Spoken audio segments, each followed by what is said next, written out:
Hello दोस्तों, मैं जय मौर्य स्वागत करता हूं आपका आपके ही यूट्यूब चैनल टॉपर साहित्य पर।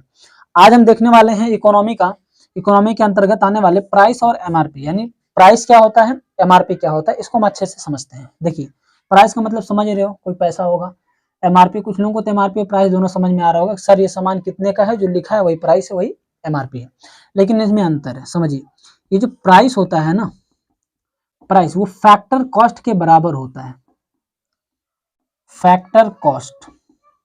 अब कुछ लोगों को ये समझ में आएगा, सर ये फैक्टर कॉस्ट क्या है। फैक्टर कॉस्ट जो होता है, इसको हम शॉर्टकट में देखिए एफसी बोलते हैं। क्या? एफसी। फैक्टर कॉस्ट का मतलब उत्पादन लागत।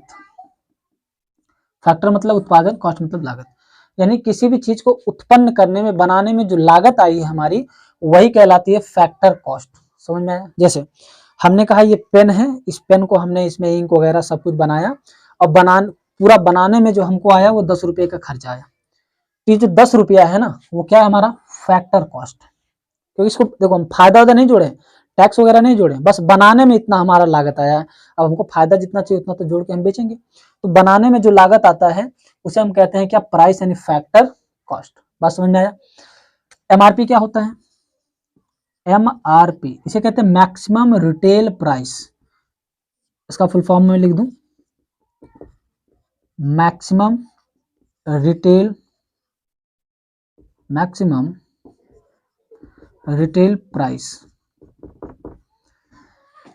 अब यहां पे समझिए, मैक्सिमम रिटेल प्राइस जो होता है वो फैक्टर कॉस्ट में टैक्स जोड़ देने पर होता है, या फिर कह सकते हो फैक्टर कॉस्ट प्लस टैक्स, उसे हम कहते हैं एमआरपी।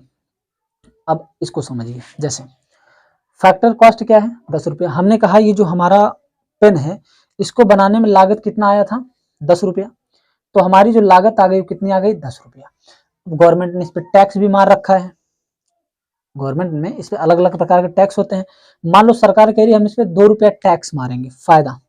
तो इसमें सरकार ने 2 रुपया टैक्स मार दिया, तो कितना रुपया हो गया, 12। तो ये क्या है, फैक्टर कॉस्ट। और ये 2 रुपया क्या है, टैक्स। तो ये जो 12 रुपया आया वो हमारा आ गया मार्केट प्राइस, एमआरपी। हमारा क्या आ गया, एमआरपी आ गया। बात समझ में आ गया?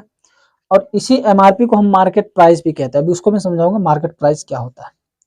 आपकी समझ में आ रहा है? ये 12 रुपया। अच्छा, अब इसमें कहोगे सर फायदा क्या हुआ, गवर्नमेंट टैक्स मारी, आपका 10 रुपया लगा था फैक्टर कॉस्ट। तो ध्यान देना, लोग इसमें क्या करते हैं, इसे फैक्टर कॉस्ट में अपनी फायदा भी जोड़ लेते हैं ना, कि कुछ रुपये हमको इसमें फायदा चाहिए तो वो भी इंक्लूड हो जाता है। तो 10 को यहाँ 12 आप कर सकते हो, मतलब जो भी फायदा है, ये 10 को मान लो इसमें 8 ही रुपया बनाने में लगा था, 2 रुपया उसने अपना फायदा जोड़ दिया, तो उसने टोटल बनाया, हमको 10 रुपया चाहिए। तो 2 रुपया सरकार ने टैक्स मार दिया, तो 12 रुपया। ये जो 12 रुपया क्या है, एमआरपी। सिंपल भाषा में समझिए, किसी भी चीज को बनाने में जितना लगा है वो हमारा होता है फैक्टर कॉस्ट, उत्पादन लागत। और इसमें जब हम टैक्स जोड़ देते हैं, तो टैक्स लगने के बाद जो रेट उसका बनता है उसे हम कहते हैं एमआरपी, मैक्सिमम रिटेल प्राइस। अब इसको समझिए, इन दोनों में अंतर क्या है। जो प्राइस होता है ना, प्राइस, जैसे आप मान लो मैंने ये सामान लिया, कोई सामान मुझे दिख भी नहीं रहा है अगल बगल,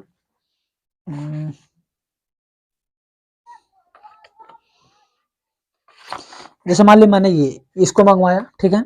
अब इस पे अगर कहीं प्राइस लिखा हो, तो कुछ भी नहीं लिखा है, मान लो इस पे प्राइस लिखा है, अगर इस पे प्राइस जितना रुपया लिखा है, इसका मतलब उसको बनाने में उतना लागत लगी है। अब वो फायदा जोड़ के आपसे लेगा। अगर इस पे 100 रुपया लिखा है प्राइस, आप मुझसे खरीदने आएंगे तो मैं 100 रुपये का आपको नहीं दूंगा। क्यों? क्योंकि ये फैक्टर कॉस्ट है, लागत मूल्य में आपसे फायदा 100 का है तो मैं 150 आपसे लूंगा, क्योंकि प्राइस लिखा है, उस पर एक्स्ट्रा पैसा लिया जाएगा। बात समझ में आए? लेकिन अगर इस पे एमआरपी लिखा है, एमआरपी का मतलब मैक्सिमम रिटेल प्राइस, यानी फैक्टर कॉस्ट प्लस टैक्स जुड़ा है। और मैक्सिमम रिटेल प्राइस का मतलब होता है ज्यादा से ज्यादा, यानी आप उससे ज्यादा नहीं बेच सकते।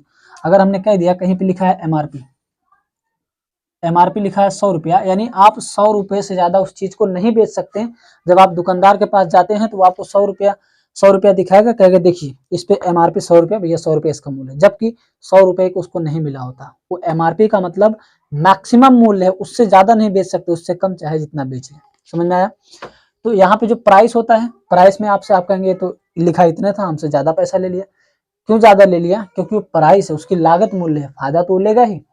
लेकिन यहाँ पे भी वो फायदा उठा लेता है क्या, एमआरपी में आपसे क्या कहेगा 100 रुपया, देखिए लिखा है एमआरपी यानी 100 रुपये का हमारा आता है, समझ में आ रहा है। लेकिन जबकि 100 रुपये को उसका आता नहीं है, वो मैक्सिमम यानी इससे ज्यादा आप नहीं बेच सकते। तो मैक्सिमम रिटेल प्राइस समझ में आ गया, एमआरपी जहां लिखा है यानी उससे ज्यादा आप नहीं बेच सकते, उससे कम बेच सकते हैं। और प्राइस का मतलब फैक्टर कॉस्ट, उत्पादन लागत आया है, आप उसमें अपना फायदा जोड़ के बेच सकते हैं। अब यहाँ पे समझिए, ये जो उत्पादन हुआ, उत्पादन उसे ही तो हम जीडीपी बोलते हैं, ग्रॉस डोमेस्टिक प्रोडक्ट, सकल घरेलू उत्पाद। तो जो हमारी जीडीपी निकाली जाती है ना, जीडीपी वो निकाली जाती है एमपी यानी मार्केट प्राइस पर, फैक्टर कॉस्ट पर नहीं निकाली जाती, किस पे, मार्केट प्राइस पर। क्यों, क्योंकि इसमें टैक्स भी लगा होता है, टैक्स लगा के मार्केट प्राइस पर निकाली जाती है। तो अगर क्वेश्चन देखिए, इसको बताने का मतलब बस इतना था, क्वेश्चन पूछता है कि हमारे देश की जो जीडीपी है वो किस पे निकाली जाती है, फैक्टर कॉस्ट पे निकाली जाती है, मार्केट प्राइस पे, तो आपका आंसर होगा क्या, एमपी पे यानी मार्केट प्राइस पे। जीडीपी हमारी हमेशा मार्केट प्राइस पे निकाली जाती है, मार्केट प्राइस मतलब कितने का बिकेगा उस पर निकाला जाता है। आई होप आपको ये प्राइस और एमआरपी समझ में आ गया होगा। अगर कहीं पे इसमें डाउट रह गई है तो आप वीडियो में कमेंट कर दीजिए, नो डाउट क्लियर कर दूंगा वीडियो बना के। ठीक, चलिए मिलते हैं नेक्स्ट वीडियो में, तब तक के लिए धन्यवाद। सतह से फतेह तक।